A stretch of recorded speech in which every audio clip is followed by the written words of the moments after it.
And here we are in location number 3, one of the most famous boardwalks in all the land, Fisherman's Wharf, Pier 39.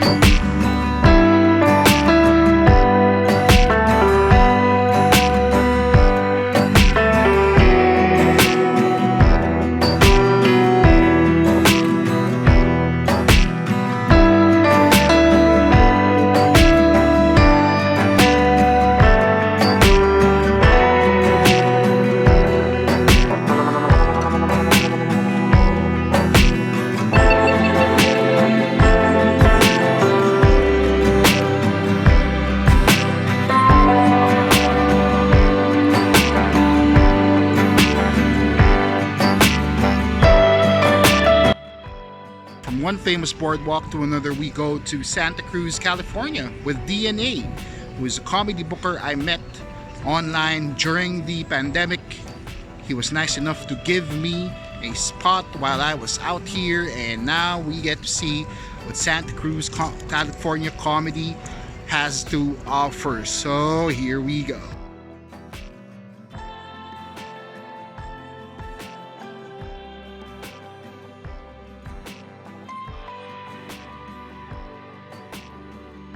DNA, hey, and thanks for having me on the show. That was a great night. That was a good night of comedy. It's my first time out here, and I'm trying to get a record of what different comedy scenes are like around the world. So, what is Santa Cruz comedy like? How is it different from, say, San Francisco? We're like San Francisco is the hub of comedy, and then we're like a spoke out on the outer rim. So the pressure is kind of off here. Like, there's nobody watching your set to give you a development deal here, but the audiences, they're somewhat intelligent and they like to laugh, and it's not so snobby, I think, as San Francisco. It's not so Google tech orientated. I don't know, you got a lot of blue collar people who bought a house in the 60s and now they're trillionaires. Right. You know what I mean? So it's a different kind of, surfer bros, you know, and I don't know. I think it's different. It's always been a little bit, I think it's better than San Francisco. A lot better.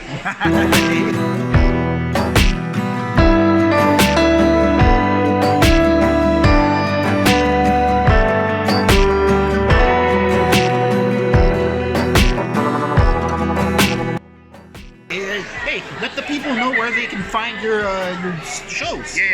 You can find my shows at dnascomedylab.com, and we do shows all over Santa Cruz. I run a couple of festivals. Have a new one starting in April called Comedy Revolution. Nice. I'm booking some tours for different comedians, Eddie Pepitone and Carmen Lynch. Nice. And I just like, I think, after everything we've been through, man, we need to laugh, and let's do it together, Let's make us have a cathartic experience and break through the other side and get this fucking revolution going. I'm so fortunate to be out here because I can finally experience a tradition that you guys have had for quite some time, a tradition that is actually long-standing, although I feel like it's come under some scrutiny as of late.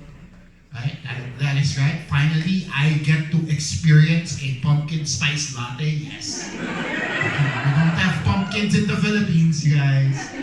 No pumpkin. If you guys thought I was talking about Thanksgiving, then no, fuck Christopher Columbus, right? Seriously. We learned a lot as Filipinos. We learned a lot from the U.S., but I feel like there is just a few things the U.S. can learn from the Filipinos. Because Filipinos actually killed Ferdinand Magellan. You guys know that? Ferdinand Magellan actually died in the Philippines because of Filipinos. And because that happened, we don't have to deal with Thanksgiving. So if you just nip that shit in the bud,